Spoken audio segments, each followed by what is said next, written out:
So hello friends, welcome back to my YouTube channel government job insiders. और आज हम discuss करने वाले हैं इंडियन कोस्ट गार्ड की तरफ से जीडी और डीबी की जो रिक्रूटमेंट है, जिसका मैंने एक शॉर्ट भी बनाया था। तो वहाँ बहुत सारे कैंडिडेट्स का ये क्वेश्चन था कि मैम सिलेबस के बारे में बताइए कि सिलेबस क्या है। तो इसका डिटेल नोटिफिकेशन मैंने बनाया है, जिसमें आपकी जो एलिजिबिलिटी है सिर्फ 12th और 10th चाहिए। फॉर जीडी के लिए आई थिंक 12th चाहिए, एंड फॉर डीबी के लिए जैसे आप यहाँ पर आप देखोगे नेवी का अगर जीडी की बात करें, ठीक है, तो जीबी जनरल ड्यूटी की बात करें तो यहाँ पे कैरियर अपॉर्चुनिटीज़ में आप जाकर देख सकते हो। तो यहाँ पे एक में आपको 10th चाहिए और एक में आपको 12th चाहिए। और सिलेबस क्या होगा इसके बारे में मैं आपको बताती हूँ कि ये इनकी ऑफिशियल वेबसाइट है, join Indian coast guard dot C DAC dot in. तो यहाँ पर आपको सारी इन्फॉर्मेशन मिल जाने वाली है रिलेटेड टू कि क्या डॉक्यूमेंट चाहिए, क्या सिलेबस होगा, एग्ज़ाम का पैटर्न कैसा रहता है, क्वेश्चंस का लेवल कैसा रहता है, क्या मेडिकल स्टैंडर्ड्स हैं। सारी इन्फॉर्मेशन इसकी ऑफिशियल वेबसाइट पर अवेलेबल है, आप इसको जाकर चेक कर सकते हो। फाइन। अब जैसे मैं बात करूँ एलिजिबिलिटी क्राइटेरिया, तो आप एलिजिबिलिटी देख सकते हो। फॉर जनरल ड्यूटी की मैंने आपको बताया, एज क्लास 12th चाहिए विद फिजिक्स और मैथ्स के साथ। फाइन, आप अप्लाई कर सकते हो। एज आपकी 18 से 22 साल होनी चाहिए। उसके बाद ऐसे ही हम अगर दूसरे की बात करें जो डीबी है, तो उसके बारे में भी सेम है, उसमें भी यही एज चाहिए, बस आपके पास 10th होनी चाहिए। अगर आपने 10th किया हुआ है, फाइन, और आपका रिजल्ट भी डिक्लेयर्ड हो चुका है फ्रॉम द लास्ट डेट जो है इसकी ऑफिशियल नोटिफिकेशन की, तो आप इसके लिए अप्लाई कर सकते हो। सिलेक्शन का प्रोसीजर यहाँ पे आपको मैंने इससे पहले वाली वीडियो जो है लॉन्ग वीडियो, उसमें पूरा सिलेबस सिलेक्शन का प्रोसीजर डिस्कस किया है। काफ़ी सारी स्टेजेस हैं, ठीक है। और जो मेरिट लिस्ट बनेगी वो आपकी सीबीटी के उस पर ही बनेगी, जो कंप्यूटर बेस्ड एग्जामिनेशन होगा, जिसमें 2 सेशंस होंगे फॉर जीडी के लिए और 1 सेशन होगा फॉर डीबी के लिए। फाइन, तो वो सारी वीडियो मैं बना चुकी हूँ। अब आते हैं सिलेबस के बारे में। तो सिलेबस में देखो, जीडी को सिर्फ सेक्शन 1 देना है। फॉर जनरल ड्यूटी के लिए आपका एक ही सेक्शन है ये, ठीक है। आप देखो सीरियल नंबर, जिसमें science, maths, English, general awareness और रीजनिंग। तो यहाँ पर पूरा टॉपिक डिस्कस किया हुआ है कि नेचर ऑफ मैटर है, यूनिवर्स है, सैटेलाइट्स, प्लैनेट्स। उसके बाद आपका मैथ्स में बात करें तो simplification, ratio, algebra, polynomials, simultaneous equations. English में पैसेज है, करेक्शन, प्रीपोजिशंस, एक्टिव, पैसिव। और ज्योग्राफी में, जनरल अवेयरनेस में आपका ज्योग्राफी में सॉइल है, reverse, mountain, ports, inland and harbours. Reasoning में आपका सारा ये जो रीजनिंग है, सीक्वेंस है, spellings, ability, associative reasoning. Fine. तो यहाँ पर पूरा जो सिलेबस है वो डिस्कस किया हुआ है, अच्छे से डिस्कस किया हुआ है, ठीक है। सेशन 1 का सेक्शन 2 जो है वो भी यहाँ पर डिस्कस किया हुआ है। The syllabus of science and mathematics will be up to 10th of CBSE syllabus, ठीक है। जो सीबीएसई का जो 10th का सिलेबस है वो ही आने वाला है। देखो यहाँ पर आप नेवी जो डीबी है ना, डीबी में सिर्फ एक ही सेक्शन आपको क्लियर करना है। फाइन, उसमें एक ही पेपर सेक्शन आपको देने के लिए आएगा। लेकिन जीडी में जो है आपके 2 सेक्शन होने वाले हैं, ठीक है। सेक्शन 1, ये सेक्शन 1 तो रहेगा ही। सेक्शन 1 में आपका जो भी है टोटल ये रहेगा। इसमें आपकी जो मैथ्स और फिजिक्स आने वाली है डीबी जीडी में, वो 10th की आने वाली है, ठीक है। और इसमें जो सेक्शन 1 में आने वाली है वो आपकी 12th की आने वाली है। तो अगर अगर आप जो हो जीडी का फॉर्म भर रहे हो, तो आपको मैथ्स जो है 10th और 12th दोनों की ही आनी चाहिए। आपकी जो 10th है ना, क्योंकि यहाँ पर जो है मैथ्स और फिजिक्स यहाँ पर 12th स्टैंडर्ड की आएगी और यहाँ पे 10th स्टैंडर्ड की आएगी। फाइन, आई होप ये चीज़ आप समझ गए होगे। तो यहाँ पे ये इसका सिलेबस दिया हुआ है कि फिजिक्स में जो 10th क्लास का जो फिजिक्स है वो आपसे पूछा जाएगा यहाँ पे, ठीक है। Laws of motion, electrostatic current, देख लो यहाँ पर क्लास 12th का है, ठीक है। यहाँ पर सेक्शन 2 में क्लास 12th का पूछा जाएगा और यहाँ सेक्शन 1 में क्लास 10th का पूछा जाएगा, ठीक है। जीडी में सेक्शन 1 और सेक्शन 2 दोनों ही आपसे पूछे जाएंगे। फाइन, यहाँ पर मैथ्स है, साइंस है, इंग्लिश है, रीजनिंग है, जीके है। सेक्शन 2 में जो पेपर होगा मैथ्स और फिजिक्स का, वो 12th के बेसिस पे होगा। फाइन, उसमें जो क्वेश्चन होंगे वो 12th के बेसिस पे होंगे। यहाँ जो सेक्शन 1 में क्वेश्चन होंगे वो 10th के बेसिस पे होंगे, 10th का जो सिलेबस होगा। The syllabus of physics and mathematics will B of grade 11th and 12th। Fine, section 2 जो है वो इसके बेसिस पर होगा, आपका जो 12th का सिलेबस होगा। आई होप आपको समझ में आ गया। मेडिकल स्टैंडर्ड्स की बात करें तो देखो यहाँ पे पूरा मेडिकल स्टैंडर्ड्स दिया हुआ है। आई के बारे में दिया हुआ है, better eye 6/6, worse eye 6/9। Fine, without glasses और विद ग्लासेस, ठीक है। रिलैक्सेशन इन हाइट की बात करें तो हाइट यहाँ पर आपकी 157 होनी चाहिए।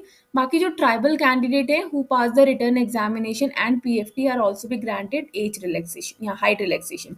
बाकी जो आपके डोमिसाइल्स कैंडिडेट हैं नॉर्थ ईस्ट वगैरह के, क्योंकि इनकी हाइट थोड़ी कम होती है, तो यहाँ पे इनकी हाइट 152 सेंटीमीटर्स होनी चाहिए। लक्षद्वीप की बात करें तो इनकी हाइट 155 सेंटीमीटर्स होनी चाहिए। कैंडिडेट्स क्लेमिंग हाइट रिलैक्सेशन उनको भी अपना सर्टिफिकेट देना होगा to the medical officer. Weight की बात करें तो proportionate to height and age plus 10th percentage acceptable. Hearing normal होनी चाहिए।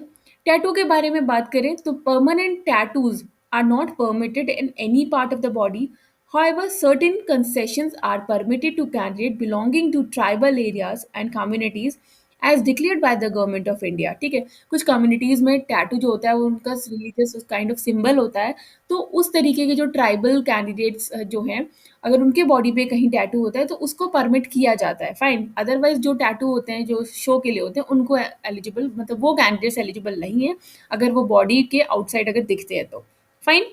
That is from inside the elbow of the wrist and on the reverse side of the palm and back side of the door. Please click here for the tattoo policy.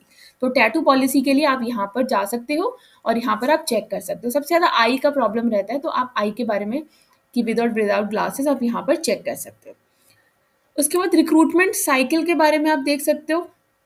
Stage 1 आपका कब होने वाला है, stage 2 आपका कब होने वाला है, स्टेज 3, ठीक है, और स्टेज 4 आप ये सारी चीज़ें देख सकते हो। नेविक जीडी जनवरी प्रीवियस ईयर, ये प्रीवियस ईयर क्या है, ठीक है, तो उसके अकॉर्डिंग आप यहाँ पर देख सकते हो। इवन यहाँ पे इन्होंने पूरा ये क्लियर किया हुआ है कि और सबसे बड़ी बात आपको 30% चाहिए फॉर सेक्शन 1 में जनरल कैटेगरी के लिए, 27 फॉर SC ST, और 20 नंबर चाहिए आपको जनरल और EWS में, और सेक्शन 2 में आपको चाहिए 17 नंबर फॉर SC ST के लिए। आई होप ये चीज़ आप समझ गए होगे, ये चीज़ मैंने आपको पहले वाली वीडियो में भी यहाँ पे क्लियर कर दी है। एग्ज़ाम के बारे में देखो, एग्ज़ाम यहाँ पे पूरा क्लियर बताया हुआ है कि स्टेज 1 जो होगा वो अप्रैल के एंड तक हो जाएगा, स्टेज 2 जो है वो जून में हो जाएगा, और स्टेज 3 जो है वो अर्ली या फिर मिड सितंबर में कंडक्ट कर लिया जाएगा। ठीक है, यहाँ पर पूरा मेंशन किया हुआ है नोटिफिकेशन में, तो इधर उधर देखने की भी आपको कोई ज़रूरत नहीं है कि कब होगा एग्ज़ाम, कब होगा, बार बार आप लोग पूछते हो। एग्ज़ाम का टाइम मेंशन किया हुआ है, डेट ऑफिशियल वेबसाइट पर डिक्लेयर हो जाएगी, फाइन। यहाँ पे अगर आप ट्रेनिंग के बारे में जानना चाहते हो तो आप ट्रेनिंग के बारे में देख सकते हो। Basic training for Navik duty will be conducted INS Chilika में होगी, followed by the sea training and professional training in the allotted trade branch, और trade will be indicated as per the requirement of service and performance during the training. Basic training होगी INS Chilika में, will cover the following subject, academic and service subject होंगे, sports activities होंगी, outdoor training होगी जैसे parade training, selling, boat pulling, swimming, trekking, cross country, firing etcetera. Service oriented activities including maintenance of equipment, living spaces and training areas. ठीक है, duration 16 weeks की होगी। ठीक है, जनरल ड्यूटी की जो ट्रेनिंग होगी वो 16 वीक्स की होगी। On completion of basic training at INS Chilika, trainee will undergo professional and sea training for 6 months to 2 years as decided by the Indian Coast Guard। ठीक है, तो बेसिक ट्रेनिंग जो होगी वो 16 वीक्स की होगी, उसके बाद आपकी प्रोफेशनल और सी ट्रेनिंग होगी। ठीक है, जो सी पर जो शिप्स वगैरह रहते हैं इंडियन कोस्ट गार्ड्स के, ठीक है, तो उसकी प्रोफेशनल ट्रेनिंग आपको दी जाएगी जिसका ड्यूरेशन 6 मंथ से लेकर 2 ईयर्स तक हो सकता है as decided by the ICG। Navy GD are liable to be discharged as unsuitable if their progress or conduct is unsatisfactory at any time during the training। अगर आप अनफिट पाए जाते हो, अनसुटेबल पाए जाते हो, तो भी आपको यहाँ से डिस्चार्ज कर दिया जाएगा, फाइन, भले ही आप सिलेक्ट क्यों ना हो गए हो। तो आई होप ये भी आपको समझ में आ गया। उसके बाद कैरियर प्रोग्रेशन यहाँ पर आप देख सकते हो, कैरियर प्रोग्रेशन है, रैंक का स्ट्रक्चर आपको दिया हुआ है। नेविक से आप उत्तम नेविक बनोगे, देन आप प्रधान नेविक, देन अधिकारी, देन उत्तम अधिकारी एंड देन प्रधान अधिकारी। ठीक है, यहाँ पर और ये मिनिमम टाइम भी दिया हुआ है कि आप नेविक से उत्तम नेविक 5 साल में बन जाओगे, देन उत्तम से प्रधान 4 साल में, देन प्रधान से अधिकारी 3 साल में, देन अधिकारी से उत्तम अधिकारी 4 साल में, एंड देन लास्ट जो है प्रधान अधिकारी वो 3 साल में। तो यहाँ पे ये प्रमोशन जो है वो टाइम वो आपको मिलते रहेंगे और रैंक आपको यहाँ पे मिलती रहेगी। Enrolled personnel may also get opportunity to promotion to the officer's rank if fulfilling the requisite criteria ठीक है, promulgated by Indian coast guard from time to time. Internal exams भी होते रहते हैं, जिससे कि आपको एक अपॉर्चुनिटी मिलती है डायरेक्टली ऑफिसर्स की रैंक पाने की, जो कि इनके अकॉर्डिंग होती है, तो आप वो एग्जाम्स वगैरह भी देख सकते हो। जॉब की प्रोफाइल के बारे में अगर आपको देखना है, तो आपको पहले ही मैंने बता दिया है कि आपको यहाँ पे सर्व करना होगा on board ships and assure of various duties such as enrol personnel. आपकी ट्रेनिंग होगी यहाँ पे आईएनएस चिलिका में, ट्रेडर स्पेशलाइजेशन ट्रेनिंग होगी आपकी, ठीक है। उसके बाद मॉडल क्वेश्चन पेपर अगर आप देखना चाहो कि किस तरीके के क्वेश्चन पेपर आता है, ठीक है, तो आप यहाँ पर मॉडल पेपर देख सकते हो। जीडी का मॉडल पेपर यहाँ पे दिया हुआ है, और जीडी के बारे में हमने पहले बात किया था। जीडी में यहाँ पे जो एग्जाम आपका होने वाला है, ये या जीडी में जो आपको जीडी में दो सेक्शन होने वाले हैं, सेक्शन 1 एंड सेक्शन 2, ठीक है। तो पेपर का पैटर्न भी आप देख सकते हो। यहाँ पे क्वेश्चन का पेपर आप अपने अकॉर्डिंग देख सकते हो कि कितना टफ है और क्या इसमें पूछा गया है। मैथ्स में क्या ज़्यादा डिफिकल्ट आता है, क्या आता है, नहीं आता, ठीक है। तो क्वेश्चन पेपर का आप यहाँ से पूरा चेकआउट कर सकते हो।